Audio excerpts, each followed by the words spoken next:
Hora de conversar com Mônica Bergamo. Hoje a pauta tá sucinta. Recebi aqui autonomia do Banco Central.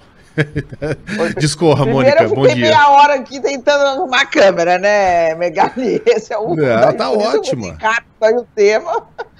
Não, mas ela não estava funcionando, mas estamos aqui, estamos no ar. É o seguinte, né, Megali? A autonomia do Banco Central, que é um tema super sensível para a economia, para o governo Jair Bolsonaro, uma medida que está sendo contestada no Supremo Tribunal Federal e começou a ser votada já pelos ministros no plenário virtual. E já é possível vislumbrar, Megali, a divisão dos magistrados e um incômodo com o que alguns deles estão entendendo como pressão acima do normal do setor financeiro, de parlamentares ligados a bancos e do próprio governo sobre eles. Ontem eu conversei com um dos ministros que estava bem incomodado porque disse que essa questão, embora fora do Supremo, quer dizer, fora das muralhas dos castelos não faça tanto barulho, dentro das muralhas dos castelos é uma questão crucial que está movimentando realmente parlamentares, bancos e autoridades do governo. O Congresso aprovou a autonomia do Banco Central, deu um mandato de 4 anos para os seus diretores,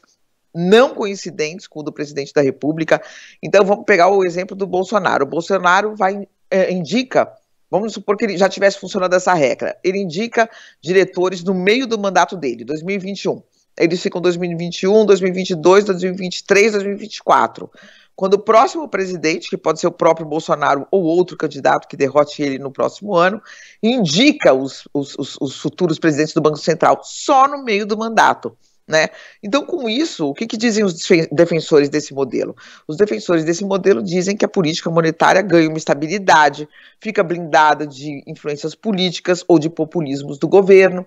Já os críticos dizem que dessa forma os bancos privados vão aumentar sua influência no Banco Central, vão cooptar o Banco Central, vão tomar conta do Banco Central, vão mandar na política monetária, estabelecendo juros que permitam ganhos a eles, bancos privados, setor privado, engessando os presidentes, engessando as políticas públicas, impedindo que os governos adotem, como está sendo feito nos Estados Unidos agora, por exemplo, uma política de altíssimos investimentos, né, em momentos de crise, tira do governo qualquer possibilidade de atuar via política monetária. E que um país como o Brasil ainda necessitaria desse instrumento, para poder atuar num cenário de crise. O relator da matéria, o ministro Ricardo Lewandowski, Megali, já votou contra o governo, votou pela inconstitucionalidade da lei. O ministro Luiz Roberto Barroso pediu vista, mas ontem ele devolveu o processo com um voto divergente do ministro Lewandowski. Então já há uma divisão logo na partida. E na sexta-feira o julgamento vai ser retomado no plenário virtual para outros ministros também poderem votar. Eu acredito, eu palpito, com base no perfil dos ministros, no histórico deles em questões econômicas, que a tese da autonomia vai acabar vitoriosa. Mesmo assim, certeza a gente não tem de nada, e a tensão por isso mesmo ela é grande nos bastidores, como eu disse, com os bancos se movimentando, com o governo se movimentando, com parlamentares pressionando para esse que é um tema que parece distante da gente, mas que afeta todos nós, né? É o Banco Central que vai definir os juros, portanto é o Banco Central que define o preço do dinheiro, que controla a inflação, né?